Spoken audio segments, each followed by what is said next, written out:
السلام عليكم احبابي، نتمنى من الله تكونوا كاملين بخير وعلى خير ويلقاكم هذا الفيديو وانتم في احسن الاحوال ان شاء الله.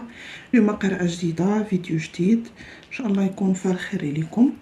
البنات البيضات، مرحبا والف مرحبا بكم كاملين، نتمنى من الله تكونوا بخير.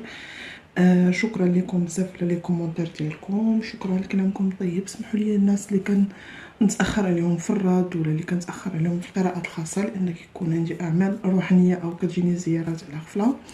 هادشي علاش. وبالنسبه حتى للناس اللي سولوني الفيديوهات علاش مبقيتيش كتحطي شحال ما حطيتي، فقط لضيق الوقت.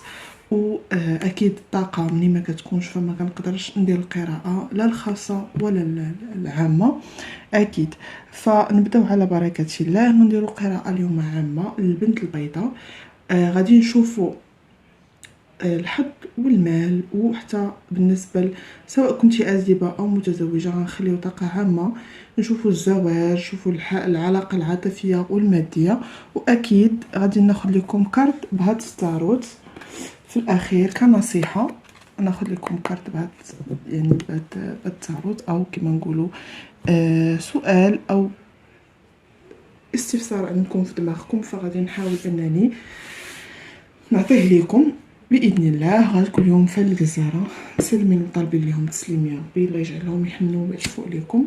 نلقوا شويه ديال البخور اكيد، نطفوا الطاقه. بسم الله.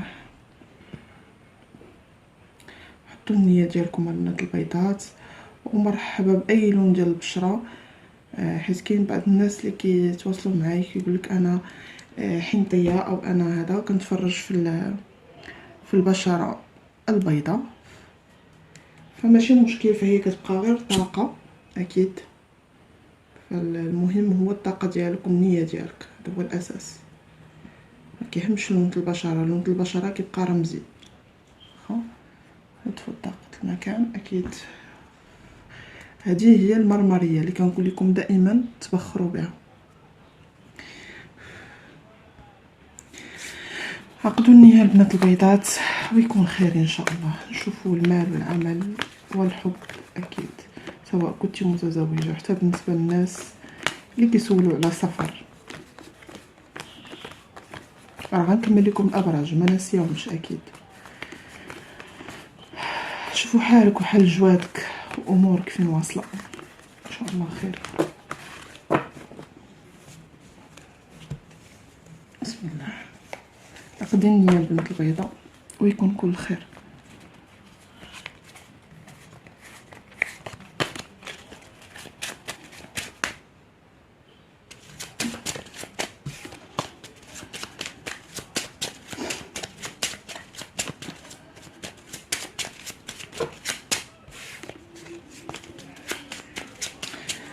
حالك فيه الجواد، حالك طالع عندك البحراويين، خاص تمشي للبحر، كتحلمي عندك احلام مع جوادك. الكارطه كطيح وكتعاود طيح. هنايا طايحه عندك الميمه، عندك حساب ديال الجواد، عندك حساب الجواد، عندك جوادك هاي طايحه الميمه، طايحه عندك الجزاره، حساب مالي القرنه مالي التواصل. راك مغيره على امور ماديه وطريق وعندك خمول وتفكير مفرط، كتفكري بزاف وعندك امور ماديه واقفه.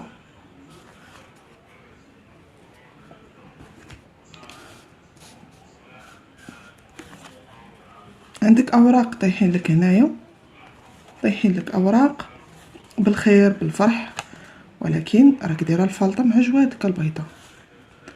مولفه كتعطي، وكاينه فيكم اللي مولفه كتعطي الدم او كدير الدم، بمعنى ذبيحه ديال الجواد. واخا لو ان الجواد ما كيطلبوش الذبيحه، وانما مولفه هي في المعتقد ديالها انها كتعطي الدم. طلعت ليا طاقه وحده، مولفه كتذبح او مولفه كتهدي في الميلود او مولفه كتعطي شي حاجه راه مزير عليها الحال، وعندها اوراق واقفين، عندها مشاكل. حاجه مولفه كدير العاده كما كنقولوا المكناس او الهادي بن عيسى، مولفه كدي زيارات بالذبيحه.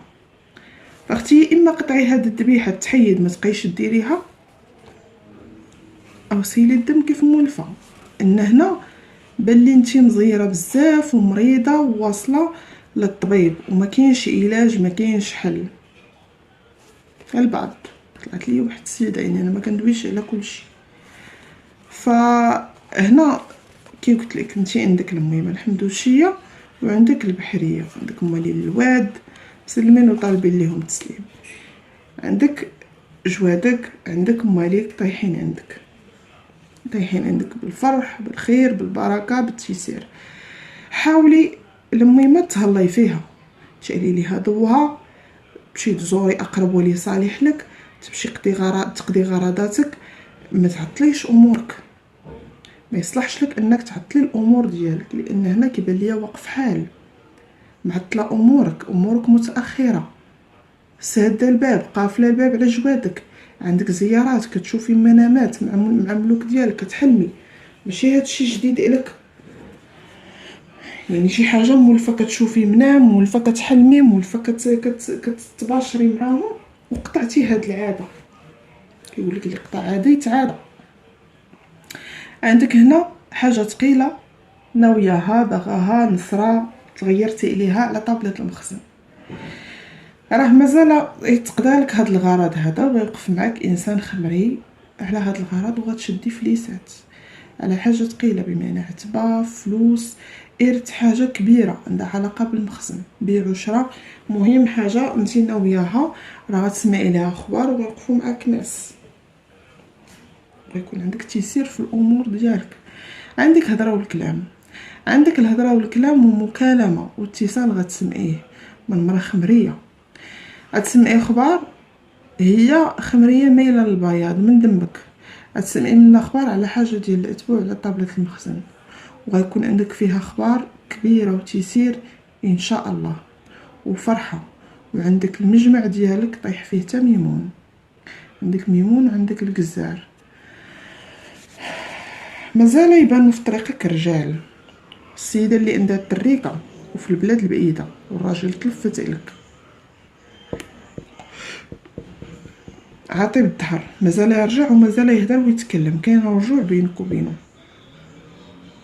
واخا كاين انسان كيشوف لك بالحرام، هذا الانسان طويل بيض، عنده علاقات متعدده، كيكذب عليك، كيهضر غير بالامور الخايبه، يعني نيتو ما صافياش، ما عطيش النيه ديالو، ولكن غتكون الحاجه الثقيله. اهم حاجه هو انت غتنجحي في العمل ديالك وغتنجحي في امورك الماديه.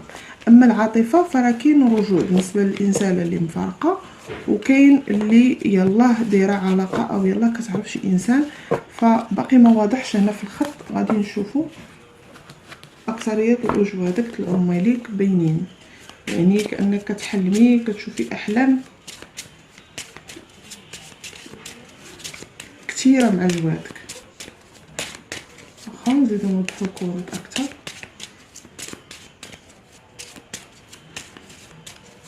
انا حاسه بالبيضه بلي كتسنى القراءه ديالي بفارغ الصبر، كتسناني باش نقرا لها الفال. هو فالك ديال اليوم ان شاء الله.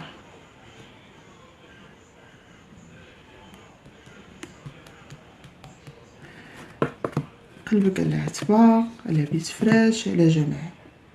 هنا كاين فيكم اللي تتفكر هنايا، خصوصا اللي عندها السيد السمر.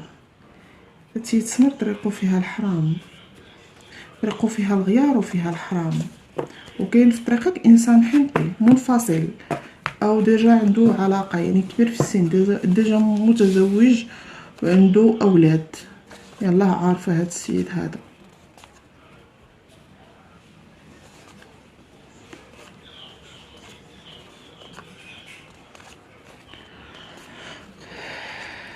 فانتي هنايا عندك نصره على حاجه ديال الخدمه، غتسمعي اخبار غتفرحي عليه لانك تغيرتي، سمعتي قبل شي اخبار وتغيرتي عليها وما عجبكش الحال، ولكن من بعد غتفرحي على هاد العتبه الجديده.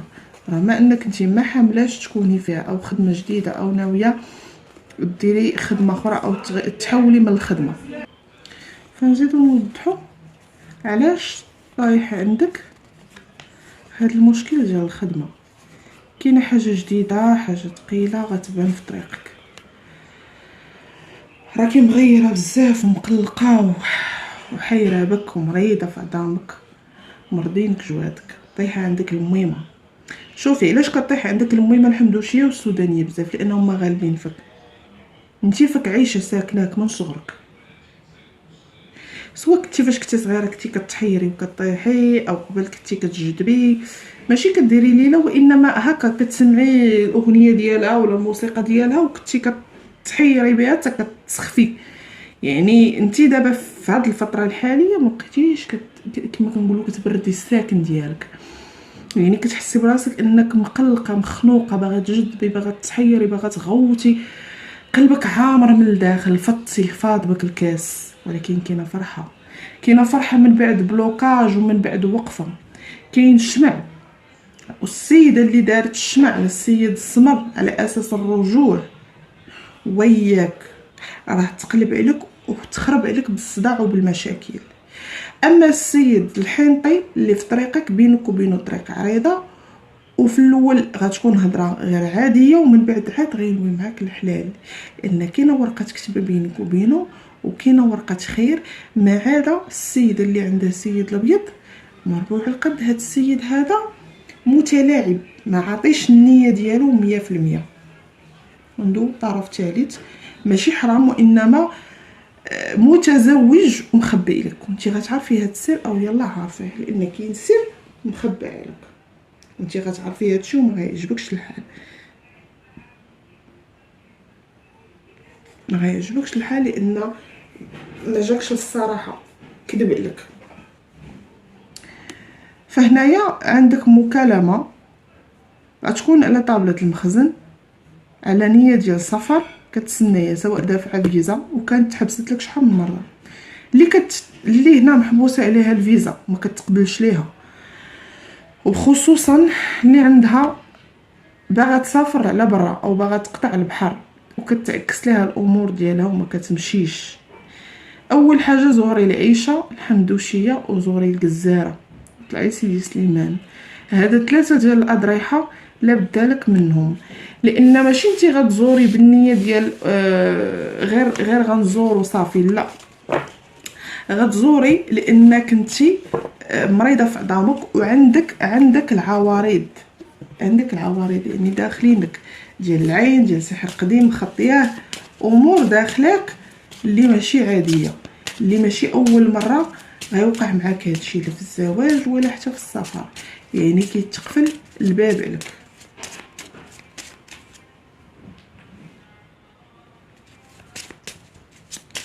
عندك الارقام متكرره كتشوفيهم، كتشوفي ارقام متكرره معاك.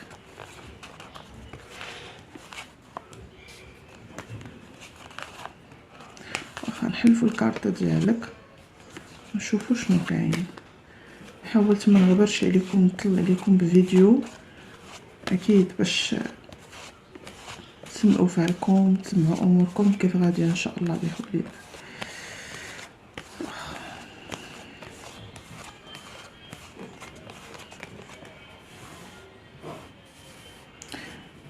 شوفوا البيضه عندك طريق ونصرع عليها وهضره وكلام وغتسمعيها، كيف قلت لك عندك زياره ديال الاولياء الله الصالحين، غتزوري الميمه وتزوري الجزاره، زوري الميمات لان انت فايتفك سحر، فايتفك خدمه مخدومه بسحر كتبها الشمع، وكاين فيكم اللي كدير الشمع حاليا، يعني كتسحر لشي حد او كتخدم لشي حد سحر جلب، هادشي كله كيمرضك كيرجع لك بالعكس. عندك حاجه ثقيله على طابله المخزن غتيسر لك الامور، رغم ان الناس تيدوفك بالخيب وكينعتو فيك بالخيب، ولكن انت غيجيك ولد الناس طيح السيد اللي خدام في طابله المخزن وطيح الخمري جيبينو لك جوادك وغينوي معاك الخير. وعندك الحاجه ملكه طالعه هاد الايام، حاولي تقادي، حاولي تشري شي حاجه خضراء، حاولي تلبسي، سيري للطبيعه، سيري للبحر، حاولي انك تفرغي الطاقه ديالك لانك معصبه، ما كتنعسيش مزيان، مقلقه، مبرصبه، عندك هموم، عندك خمول، ثقل في الخاطر ديالك، في الصدر ديالك. حاولي انك كاع الناس دابا انت كتقولي الناس كيهضروا فيا بالفعل كاينه هضره وكلام كاينه تشوفك بالخيب، ولكن ما يوصلوكش، ما يوصلوك لا في شقاك ولا في نقاك ولا في حداقتك ولا في قرايتك ولا في لبسك ولا في ريحتك. ما شاء الله عليك، دراهم في قلبهم، ولكن الغالب الله ما عندهم ما يديروا، ما يوصلوكش. حاسدينك على الحال ديالك، عارفينك بنت الحال وعارفينك بنت الجواد. هنايا عندك خلافات على الماده مع رجل اسمر، سواء ما عطيكش خلاصك او عندك مشكل ديال الخلاص، يعني كانك كتسناي فلوس توصلك ومعطل عليك هاد الخلاص هذا. فراه غيجيك وطيح في حجرك انسان حنطي، وهذا السيد هذا غيكون ولد الجواد، عنده ميمون، عنده القزار وفيه حتى الميمه. غيكون ولد الحال ولد الجواد، وغيبغيو جابوه لك جوادك. يعني الا فيه الخير ونيته صادقه معاك وصافيه معاك غيخليوه لك، حيت هو ولد الحال. وإلا مشى تاذاك وضرك ولا كان غيأذيك غيبينوا فيه العلامه ولا غيصيفطوه في حاله. علاش؟ لانه هما ما باغيينش لك انت بنت الحال، ولو انه يكون هو تا هو ولد الحال، ما باغيينش لك شي واحد اللي غيعذبك، باغي لك انسان اللي غتوافقي معاه، تزوري تبخري لانك انت مرياحه، كتبخري كتشعلي الشمع كتزوري كتادي الواجب مع جوادك. فغتجيك صعيبه ان شي واحد يجي يبرصدك ولا يعصبك ولا يقلقك، ما غاديش يتقبلوها نهائيا. عندك اوراق وحاجه جديده، خصوصا اللي واقفه على طابله المخزن على طلاق او فراق، او شي حد او الراجل كيهددها بالفراق. فراه ما كاينش فرق بيناتكم، كاين جمع بيناتكم. حاجه وحده، السيده اللي عندها مشكل في الخدمه او عندها مشكل واقف ليها في الفلوس، واقفين ليها اوراق سواء ديال سفر سواء ديال قنصليه ديال اي ورقه اللي طايحه ليا هنا من الصباح وهي كطيح لي، لازمك تزوري الجزاره وتزوري البحراويه، لان عندك مشكل واقف حال في هذه المساله ديال الاوراق. وعندك عين قويه، حسد حسد حسد. كاينه حبسه، تحبستي ومريضه في الاتباع والخاطر ديالك مزير. وكاينه اللي كتعرف السيد السمر على الكتاف في بلاد بعيده، ولكن هذا السيد كيبان لي انه ما صافيش، ما كيعطيكش النيه ديالو، وكانه كيكذب عليك او ما كيقولش لك الحقيقه بهذا المفهوم. يعني هو عنده جمع مع امراه اخرى، وانت عارفه بلي هذا السيد ديجا متزوج وديجا عنده علاقه، ولكن كيقول لك انا وكيقول لك غنطلقها صافي راه ما بقى بيني وبينها والو، لا، ولكن كذوب، كيكذب عليك او يعني كيبين لك الوهم بهذا المفهوم، كيعطيك شي حاجه ما كايناش، ما كيعطيكش المعقول بهذا المفهوم، غير كيكذب. فهمتي؟ وانا باقي كندوي عليه، فراه غتسمعي منه شي اخبار او غتعرفي الحقيقه ديال هذا السيد هذا، لان فريمون كيكذب عليك، ما كاينش حقيقه صحيحه. واخا نزيدو نشوفو الكارت شنو غادي.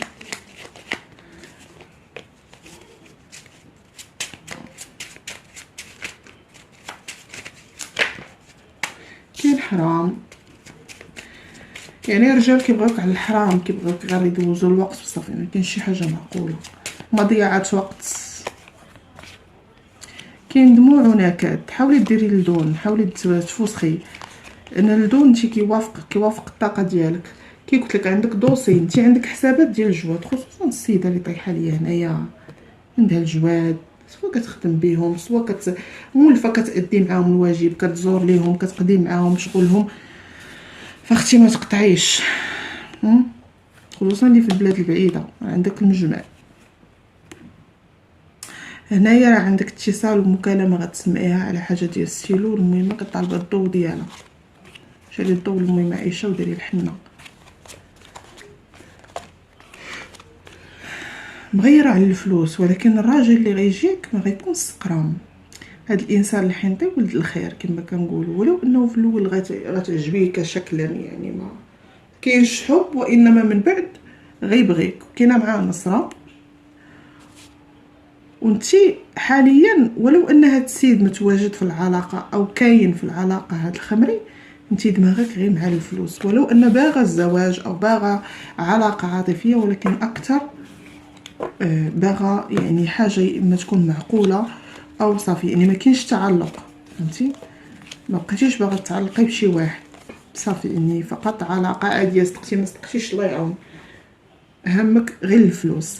عندك زهر وهضره وكلام مع مرا كبيره وحاجه غتقضيها لك مرا خمريه، سواء لدون سواء حاجه روحانيه غتقضيها لك وغتفرحي عليها.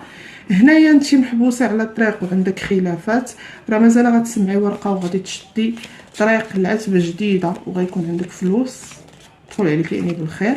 حاجه جديده غتكون في الطريق ديالك والفرح مازال يكون بينك وبين انسان سمر. هاد السيد السمر في الاول ما عطيش النيه ديالو، عنده كما قلت لك الاولاد او عنده يعني عنده علاقه اخرى، وانما يعني هو فرحان في هذيك العلاقه وما عطاكش نيته، فراه غيكون الفرح معاه. ولكن انت ملي غتكتشفي الحقيقه فبحال غيبقى القرار لك واش تكملي معاه او تصبري او لا. وانما ملي كيكون طرف ثالث كيكونوا اولاد فكتكون قضيه صعيبه. هنا بيت فراشك فيه انسان حنطي جيبها لك. المهم هذا الا باقي ما عرفتيش فهو راه باين في طريقك. هنايا السيد الابيض مربوع القد، هذا السيد هذا كانه غيفاجئك بسفر او مسافر. هذا السيد هذا حاليا كاين مسافه بينك وبينه، ولكن راه كاين رجوع بيناتكم ان شاء الله بحول الله. نشوفوا الكارت ديالك او توضيح بالتاروت، شوفوا شنو الرساله اللي بغا يقول لك التاروت. اكيد كتوضيح مع ملي ما درت لكم التاروت البيضات نحاول نعطيكم غير رساله به، لان التاروت رسالته عميقه اكيد. شوفوا حالتك الروحانيه العمليه هادشي يعني كنصيحه، فمنين طاح الكارت غادي ناخذوه.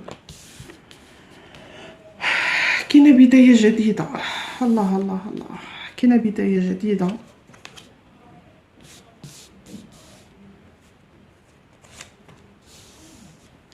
طلعوا لي تقريبا طلعوا لي كاع الابراج هنايا حاضرين. الماء، الابراج المائيه الهوائيه والناريه وحتى الترابيه، يعني طيح لي الحمل والقوس الاسد والحوت والسرطان. ممكن عندي الدلو والجوزاء، كاين الجدي، طايحين عندي الابراج هنايا بزاف يعني تقريبا كاملين. فماشي مهم الابراج، وانما غادي نعطيكم القراءه ديال التاروت. شنو غتعطيكم هنايا؟ وكانك في دوامه، وكانك كتعاودي نفس السيناريو، يعني عندك حيره في اخذ قرارات، وكانك باغا تخلي على بعض الامور، افكار سلبيه مشاكل، يعني باغا تخلي على الحوايج اللي كتسبب لك مشاكل، كتسبب لك اذى، كتسبب لك اختناق، كتخليك راجع اللور، ما كتعطيكش نجاح في الحياه ديالك. فهنا في حد ذاته حاجه زوينه، فكره زوينه، هو انك تخلي على الامور اللي خايبه وغتكون عندك بدايه جديده ان شاء الله بحول الله، كانك تنظفي طاقتك. وكاينه هنا كيبان انه كاين حمل، سواء اللي كانت سيده ناويه حمل، باغا ولاده، باغا حاجه جديده، فان شاء الله غير رزق الله الذريه الصالحه. ولكن في حد ذاته هذا الكارت كيدوي على ولاده جديده، بمعنى وان داكشي اللي غتخلي عليه وداكشي اللي غتفوتيه وداكشي الخايب، يعني الناس السلبيين، المشاكل سواء ماديه سواء عمليه، شنو ما بغاو يكونوا هذوك المشاكل انت غتخلي عليهم، غيجي موراهم بدايه جديده. كانك سواء سفر غتنتقلي من مكان لمكان، يعني غتبداي بدايه جديده، غتاخدي واحد البدايه جديده في الحياه ديالك، ما غتبقايش غادا بنفس السيستم، يعني صافي غتاخدي قرارات مع نفسك. وكانك هنا طايح ولو ان اعداء، ولو ان بنادم كيبغي يحفر لك، كيبغي يخلق لك مشاكل، ولكن انت هنا عندك الصفاء الداخلي. وهنا كيبان ان انسان عنده يعني بزاف الافكار، بزاف الاهداف، حيره في امور، ولو انك حيره في امورك او ما عارفاش اشنو باغا ديري، ولكن كاينه خطوه جديده، بدايه جديده غتقومي بها، اللي غيجوك بزاف الفرص وغتنجحي فيهم اكيد. شوف تحت هاد الكارت كنت كنقراو وطاح لي هاد الكارت هاد الكارت من بعد نقول لك شنو كاين. يعني كيف قلت لك، شوفي هنا، شوفي شنو طاح لك هنا. طاحت لك 5 وهنا ثاني رقم 5. هنايا قلت لك انت غتخلاي على امور عندك حيره، عندك هنا حيره وهنا بدايه جديده، ولكن هنا قلت لك غتخلاي يعني كاينين امور ما غتبقايش محتفظه بهم، سواء عاطفه، سواء انسان ضرك، سواء عائله، يعني بلد، يعني غتخلي على كل شيء، باغا تخلي كل شيء موراك، لان بالفعل عشتي شجار، عشتي مشاكل، عشتي مأساة، عشتي خصام قوي، يعني سواء دوزتي مشاكل في العائله، في العاطفه، كيف ما بغى يكون هذا الشجار، ولكن اكثر هي طيح عائلي اسري، جرح قديم انت باغا تخلي عليه. عندك حاجه روحانيه، انت انسانه يعني هنا طيح لك اوف بنتاكل، 5 بنتاكل. هنا كيعني انك انت كأن عندك عجلة الحظ كما كنقولوا، يعني عندك واحد الحظ، فرص غيجيوك. انسانه روحانيه، انسانه باغا الاستحقاق، باغا توصلي،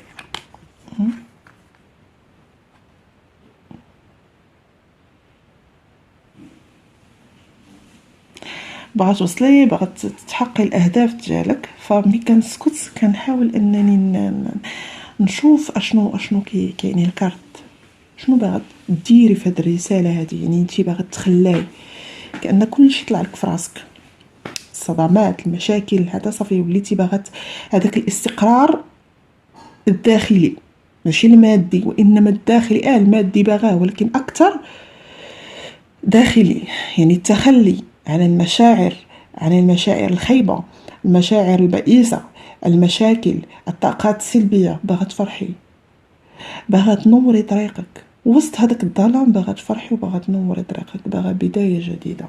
فهنايا غناخدو فقط نصيحه باش انك، يعني نصيحه الكرت شنو خاصك ديري. طاحت كرتي هذه كتعني الروحانيه،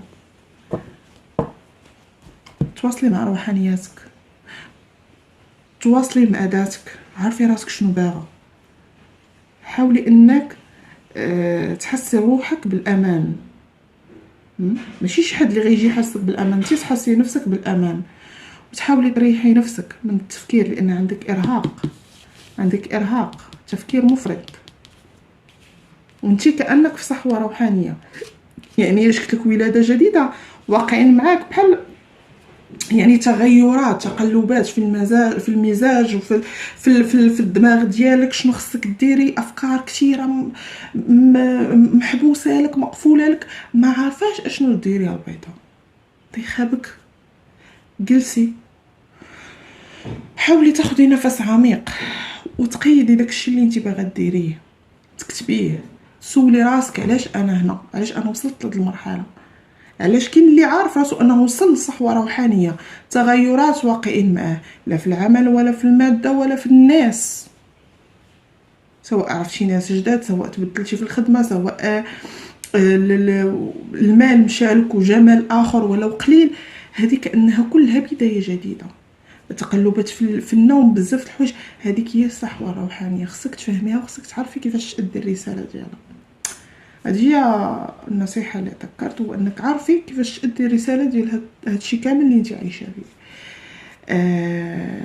هذا هو الفعل ديالكم. نتمنى من الله يكون عجبكم، يكون فيه الخير عليكم، وتكونوا ريحاتكم هذه القراءه او فهمتوا اشنو خاصكم ديروا. ولهذا خديتكم عليا. نلقاو في فيديو قادم. فقط خليوا لي اللايك ديالكم، كومونتيرات، وبارطاجي البنات، ومرحبا والف مرحبا. واللي بغى قراءه خاصه سواء بالتارو سواء بالكرت عادي، مرحبا به والف مرحبا.